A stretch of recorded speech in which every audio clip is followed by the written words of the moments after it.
आइए मित्रों, हमारे YouTube चैनल स्वाध्याय में आपका हार्दिक स्वागत अभिनंदन। आज हम आपके लिए लेकर आए हैं ब्रह्म चर्चा इस शीर्षक पर प्रेरणादायक ज्ञानवर्धक ज्ञान चर्चा। अगर आपने हमारे चैनल को लाइक और सब्सक्राइब नहीं किया है तो आपसे निवेदन है, कृपया चैनल को लाइक और सब्सक्राइब अवश्य करें। हे ईश्वर, यदि तू वास्तव में कोई वस्तु है और यदि तू ऐसी बड़ी वस्तु है कि जो मानव जीवन पर सदा से और सदा के लिए अधिकार किए हुए है, तो तुझको अनेकानेक प्रणाम। चार्वाक आदि नास्तिकों ने तेरी सत्ता में अविश्वास किया है, क्योंकि तू प्रत्यक्ष प्रमाण की कसौटी पर नहीं कसा जाता। योगियों को छोड़िए, हम साधारण जन तो अपने स्थूल चक्षुओं द्वारा तुझको नहीं देख सके हैं, न तुझको कभी रसना द्वारा चख सके हैं, न करों द्वारा तुझे छू सके हैं, न श्रोत्र द्वारा तुझे सुन सके हैं, और न नासिका से कभी तेरी गंध पा सके हैं। यदि नास्तिक तेरी सत्ता में विश्वास न करे तो क्या दोष है, क्योंकि तू स्थूल इंद्रिय गम्य नहीं। जो इंद्रिय गम्य नहीं, उसके विषय में बेचारा मन कहाँ तक तर्क करता रहे। हे निराकार, तेरी चिंता बड़े बड़े पूर्वीय महर्षियों तथा पश्चिमी दार्शनिकों को रही है। वे कहते हैं कि तू वास्तव में है अवश्य, क्योंकि संसार में जितने पदार्थ हैं उनका कारण अवश्य मिलता है। बिना कारण के कार्य की उत्पत्ति असंभव है। जिस प्रकार घड़े का जन्मदाता कुम्हार है, उसी प्रकार तुझे वे इस संसार का उत्पादक मानते हैं। अच्छा, तो तू सृष्टि करता हुआ कार्य कारण के सिद्धांत के अनुसार विदित होता है कि तूने उक्त दार्शनिकों को कुछ उत्कोच दिया है, क्योंकि वे कार्य कारण का सिद्धांत तुझमें लगाना नहीं चाहते। नहीं तो उनको तेरी सत्ता ही नहीं, किंतु तेरे पिता, पितामह, प्रपितामह आदि की सत्ता भी सिद्ध करनी पड़ेगी। तर्क में अनवस्था दोष लगाकर वे तुझको बलपूर्वक स्वयंभू की पदवी देकर सर्वतंत्र स्वतंत्र बनाते हैं। हाँ, तुझको कदाचित स्वयंभू का पद अभिष्ट भी है। अच्छा, तो तू अनाथों का नाथ पर स्वयं अनाथ है, मनुष्यों का परम पिता और माता है। किंतु क्या तुझे मालूम है कि कार्य कारण के सिद्धांत ने तुझको स्वयंभू में मानकर तेरी कितनी मानहानि की है। मुद्दई सुस्त गवाह चुस्त, तू भले ही इस मानहानि को सहन कर ले, तेरे उत्कोच ग्राहक तो सहन नहीं करते। वे कहते हैं कि तू प्रथम कारण है अवश्य, अतएव कार्य कारण का सिद्धांत तुझमें लागू नहीं है, किंतु तुझे छोड़कर और सब में लागू है। मीठी मीठी गप गप, कड़वी कड़वी धू धू, क्या यही बात प्रकृतिवादी नहीं कह सकते कि कार्य कारण का सिद्धांत व्यक्त प्रकृति के लिए लागू है, अव्यक्त में नहीं। अतः प्रकृति ही स्वयंभू और सत है। तेरे उत्कोच ग्राहक और भी कुछ कहते हैं। संसार में यह प्राकृतिक सौंदर्य पुष्पादि में जिसको हम लोग नहीं बना सकते, कहाँ से आया? विदित होता है कि कोई चित्त जागृत बुद्धिमान सत्ता अवश्य है, अतः तो वही है। यह बात भी यदि गूढ़ दृष्टि से देखी जाए तो कार्य कारण वाली बात ही रही। वह चित्त शक्ति तू ही क्यों है, प्रकृति क्यों नहीं? उत्कोच का रस बहुत प्रबल होता है। तेरे उत्कोच ग्राहक यह भी कहते हैं कि हम अपने को असमर्थ असंपूर्ण समझते हैं, किंतु हमारे मन में सर्वशक्तिमान पूर्ण आदि भाव विद्यमान है। तब ये भाव कैसे उत्पन्न हुए? अतः विदित होता है कि वास्तव में कोई सर्वशक्तिमान और पूर्ण शक्ति है, और वह तू ही है। वह तू ही है, प्रकृति क्यों नहीं? यह तर्क भी कार्य कारण पर आश्रित है। जो गुण तुझमें लगाए जाते हैं वे प्रकृति में क्यों नहीं लगाए जा सकते? प्रतीत होता है महर्षि कपिल तेरे नाम पर चुप्पी साध गए, या तूने उन्हें रिश्वत नहीं दी अथवा उन्होंने उसको स्वीकार नहीं किया, किंतु उन्होंने तुझको रुष्ट भी नहीं किया।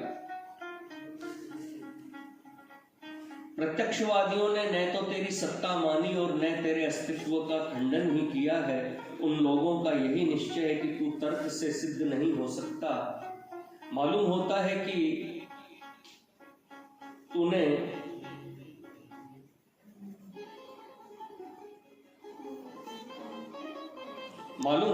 तू तब तक सिद्ध नहीं हो सकता जब तक मनुष्य शरीर और मन से बद्ध है। पर उनका कहना है कि तेरी सत्ता मान लेने में क्या दोष है, प्रत्युत लाभ ही है। दुख, रोग, शोक में जब हम अपने को असमर्थ, असहाय, अनाश्रित, अनाथ समझते हैं तो इस विश्वास से कि तू है और निराश बंधु है, दयालु है, हम लोगों के दुख, शोक, रोग में कुछ न्यूनता प्रतीत होती है। तुझको पाप पुण्य फल दाता भी किसी ने समझा है। अतएव तुम उन लोगों को पुरस्कार और दंड आदि के लोभ और भय से सन्मार्गगामी बनाने का प्रयत्न करता है। पुण्य फल प्रलोभक परलोक में विश्वास भी तेरे बूते पर है, किंतु तेरे कुछ शत्रु ऐसे उदंड हैं जो कहते हैं कि पाप पुण्य का फल तो अपने आप कर्मानुसार, कार्य कारण सिद्धांत के अनुसार मिलता रहता है और स्वर्ग तथा मोक्ष भी तेरे बिना मिल सकते हैं। हाँ, तेरे ही भक्त तुझे दयालु और पालन करता कहते हैं क्योंकि तू उनके पापों को क्षमा करता है, किंतु तू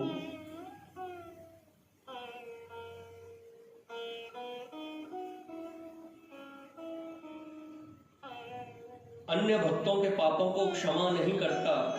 क्यों नहीं क्षमा करता? भक्त तो तुझे दयालु इसलिए कहते हैं कि तूने संसार में जीव को सुख देने के लिए सूर्य, चंद्र आदि की सृष्टि करके उनका अखंड सुप्रबंध कर रखा है। तू प्रबल विनाशक भी है, स्वयं रचित सृष्टि का यथावसर संहार भी करता है। तू बड़ा निर्दयी है। तूने ब्रह्मा और विष्णु के साथ साथ रुद्र रूप भी धारण किया है। नहीं, जीवन से उबे हुओं का तू जीवन दाता भी है, किंतु क्या तू ऐसा प्रबंध नहीं कर सकता था? कि संसार में पाप, दुख, भय, क्रोध, घृणा, हिंसा आदि का नाम भी नहीं होता। इन बखेड़ों का काम क्या था? पर ऐसा करना तो तेरा स्वभाव है, तेरी लीला है। समर्थ को नहीं दोष गुसाई, तू सर्वव्यापक है। लेकिन एक जगह नहीं है। आर्य समाजियों, मुसलमानों तथा प्रोटेस्टेंट पादरियों की दृष्टि में तू मूर्तियों में नहीं है। यदि है तो उन्हें समझा दे कि मैं सर्वव्यापक हूँ। क्या तू सचमुच सर्वव्यापक है? क्या द्वैतवाद के अनुसार भी तुझे हम सर्वव्यापक मान सकते हैं? यदि प्रकृति परमाणुओं से बनी है तो तू उसके प्रत्येक अणु में भी व्यापक है। क्या अणु में भी व्यापक होकर उस अणु की सत्ता को नष्ट नहीं कर देता है? या तो तू ही परमाणु हो जाता है या परमाणु ही तुझको प्राप्त हो जाता है। फिर हम किस बूते पर तुझको और प्रकृति को भिन्न भिन्न कहें? तुम दोनों की सत्ता पृथक क्यों माने? यही बात जीवात्मा के साथ भी हो सकती है। क्या तू जीवात्मा को चारों ओर से लपेटे हुए है?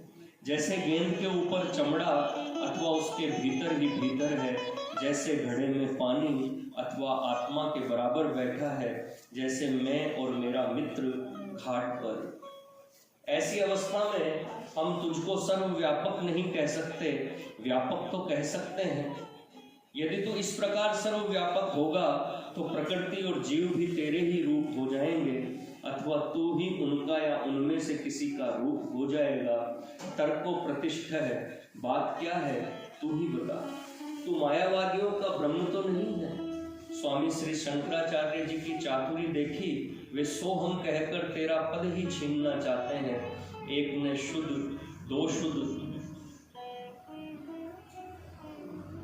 बहुत से वेदांती तो तुझमें और प्रकृति में कुछ भी अंतर नहीं समझते।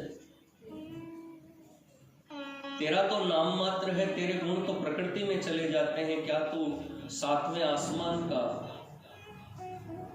अथवा वैकुंठपति भगवान विष्णु तो नहीं? सुना है ब्रह्मा, विष्णु, महेश अनेक हैं, तब तो तू भी उन अनेकों में से एक हुआ और इधर अनेक जीवों में से मैं भी एक हूँ। अतएव मैं और तू समान हुए। जैसे मैं निराला हूँ वैसे ही तू भी निराला है।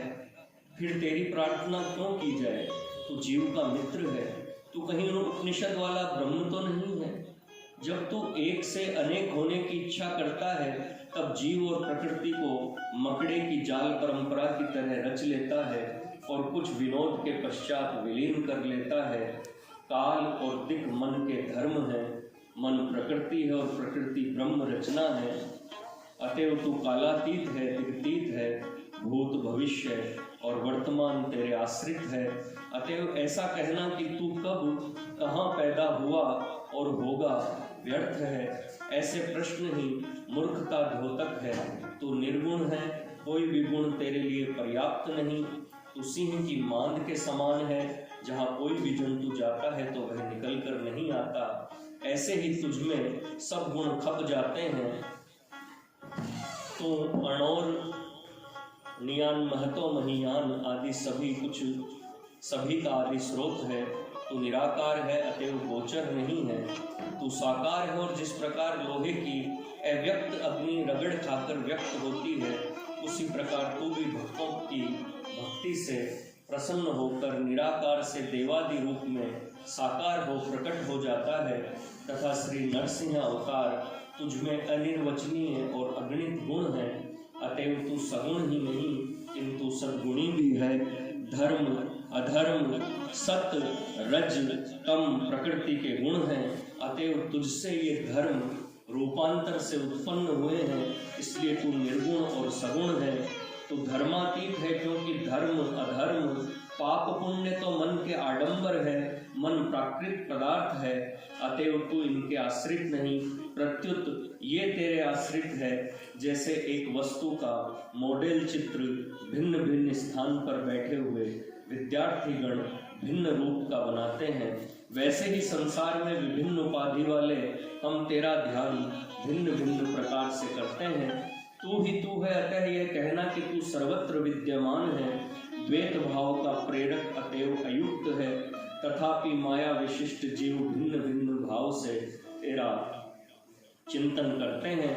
ज्ञान मार्गी ब्रह्म चिंतन के हेतु परमहंस सरस्वती आदि अवस्था को ग्रहण करते हैं।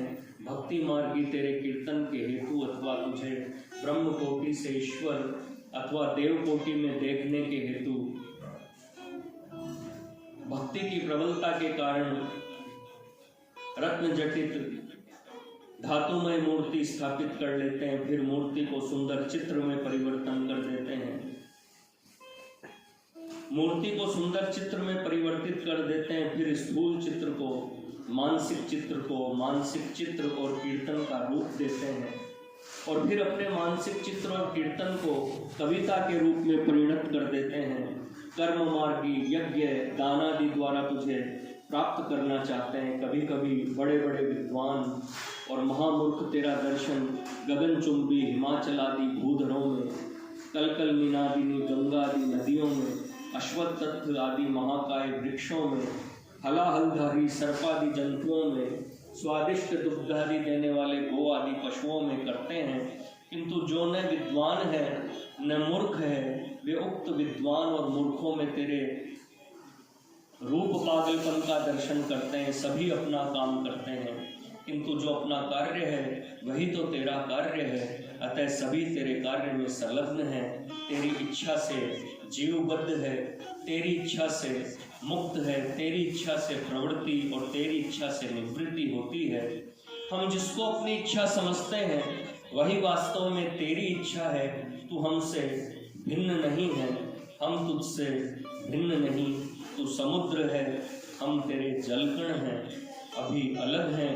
थोड़ा सा सैर सपाटा और कर लें, फिर आ मिलेंगे, चिंता क्या है।